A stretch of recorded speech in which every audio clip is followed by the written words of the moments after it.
اور خاص طور پر جب پھر ایک فرد جو ہے وہ دو ٹوک انداز میں جب وہ بندہ موجود ہو،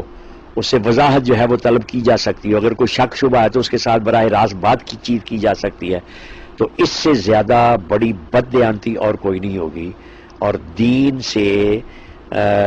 ناواقفیت اور دین کو کاروبار بنانے کے مترادف ہوگا کہ آپ اپنی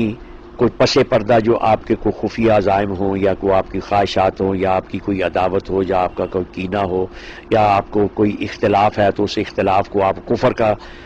کی سطح پر لے جا کر کسی کے ساتھ، تو اس سے بڑی بددیانتی جو ہے وہ اور کوئی نہیں ہو سکتی۔ تو ایک اصول جب سامنے آ جائے، یعنی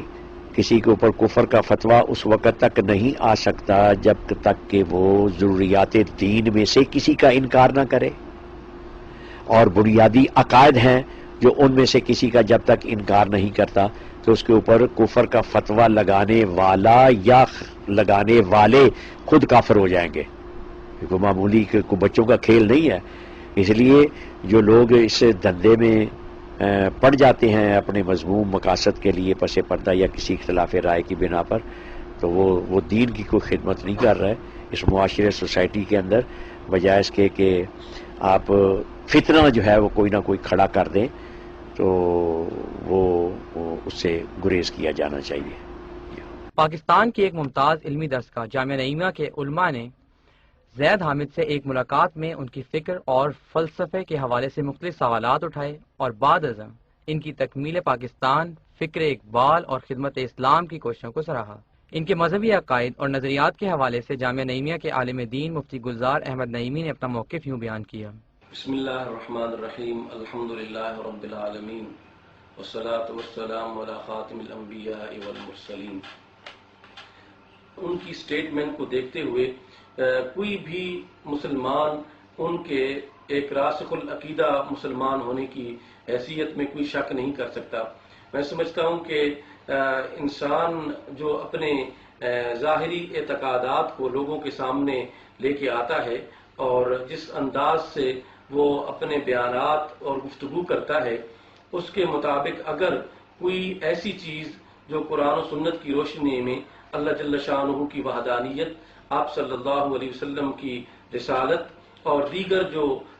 ایمانیات ہیں ان کے حوالے سے اگر کوئی مخالفت نہیں ہے بلکہ وہ حمایت ہے اور اس پر عقیدہ ہے، تو میں سمجھتا ہوں وہ پکا اور سچا مسلمان ہے۔ اس حوالے سے اگر کوئی اس قسم کے عقیدہ رکھنے والے شخص کو کافر یا غیر مسلم یا کسی انداز سے جو ہے وہ مسلمانوں کی صف سے خارج کرنا چاہتا ہے، تو میں سمجھتا ہوں کہ یہ اس شخص کے ساتھ زیادتی ہے۔ قرآن و سنت کی روشنی میں اللہ کا دین انہیں کوئی یہ اتھارٹی نہیں دیتا کسی کو بھی کہ وہ کسی بھی مسلمان کو جو یہ عقائد رکھتا ہو اس کو غیر مسلم کہے۔ باقی ہمارے سامنے سید زید زمان حامد صاحب کا یہ بیان اور یہ پریس ریلیز اور ان کے ساتھ جو میری ذاتی گفتگو ہوئی ہے، مجھے یہ شرح صدر ہوا ہے کہ ان کے مسلمان ہونے میں کسی قسم کا کوئی شک و شبہ نہیں ہے۔ ہم ظاہراً جو معاملات اور سٹیٹمنٹس ہمارے پاس آئی ہیں، ہم نے ان کے مطابق دیکھا ہے کہ قرآن و سنت کی روشنی میں وہ ایک مسلمان ہیں اور ان کے اسلام میں کسی قسم کا کوئی شک نہیں ہے۔ اللہ جل شانہ ہمیں قرآن و سنت کو سمجھنے کی توفیق نصیب فرمائے، اور اللہ اور اس کے رسول کے ساتھ محبت اور اہل ایمان کے ساتھ محبت کی توفیق نصیب فرمائے۔ عالم دین مفتی ضیاء الحبیب صابری نے زید حامد کے مذہبی عقائد کو ہر طرح کے شک و شبہ سے بالا تر قرار دیتے ہوئے فکر اقبال اور تکمیل پاکستان کے حوالے سے ان کی کوششوں کی تعریف کرتے ہوئے یہ کہا۔ تکمیل حصول پاکستان کے لیے جو ہمارا نعرہ تھا لا الہ الا اللہ، اور اب 62 سال گزرنے کے بعد کسی کو خیال نہیں آیا، لیکن اللہ تعالیٰ نے اپنے محبوب علیہ الصلوۃ والسلام محمد رسول اللہ کا ایک ایسا دیوانہ پروانہ پیدا کر دیا جس کو اللہ تعالیٰ نے یہ توفیق دی کہ وہ مقصد پاکستان کی نشاندہی کرے، اور مقصد پاکستان انشاءاللہ تعالیٰ 23 مارچ کو مینار پاکستان پہ اس کا اعلان کیا جائے گا کہ مقصد پاکستان کیا، لا الہ الا اللہ کے بعد مقصد پاکستان کیا، محمد رسول اللہ۔ تو یہ تحریک بہت عظیم الشان تحریک ہے، اور پاکستان کی تاریخ میں یہ صرف اور صرف مقصد پاکستان کے حصول کی خاطر جدوجہد کر رہی ہے، اور پوری ملت اسلامیہ کو چاہیے، اہل پاکستان کو، کہ وہ بھرپور طریقے سے اس تحریک کا ساتھ دیں اور زید حامد صاحب کے ہاتھ مضبوط کریں۔ لاہور سے تعلق رکھنے والے علماء مفتی احمد علی قصوری، مفتی راغب نعیمی اور مفتی ضیاء الحبیب صابری نے مشترکہ طور پر زید حامد کے مشن کی مکمل حمایت کا اعلان بھی کیا۔ زید حامد یہ کہتے ہیں کہ ان کے خلاف یہ مہم صرف اس لیے چلائی جا رہی ہے کیونکہ وہ ایک خالص اسلامی معاشی اور فلاحی نظام کا قیام چاہتے ہیں، اور انہیں CIA، را اور حنود و یہود کے خلاف بولنے پر نشانہ بنایا جا رہا ہے۔ ان تمام حقائق کو مد نظر رکھتے ہوئے یہ بات واضح ہو جاتی ہے کہ علماء اسلام کی نظر میں زید حامد ایک سچے مسلمان ہیں اور عاشق رسول، اور ان کے ایمان کے بارے میں شک کا اظہار کسی مومن کے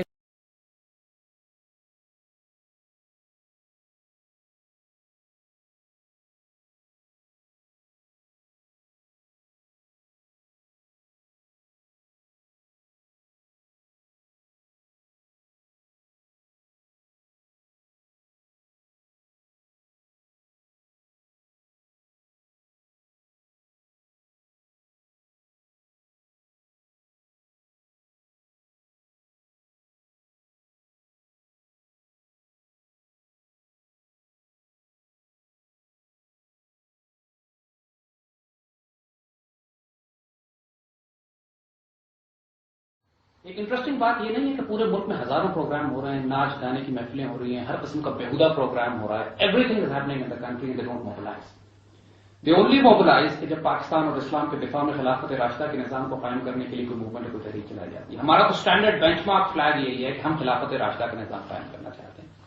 اور آج تک کسی کو ہم نے اپنی طرف نہیں بلایا. ہم لوگوں سے یہ کہتے ہیں ہم تم کو اللہ کے رسول کی طرف بلاتے ہیں، قرآن سنت کی طرف بلاتے ہیں. I can make mistakes, I can have so many faults. میں تو رول ماڈل ہوں ہی نہیں. رول ماڈل اللہ رسول ہے،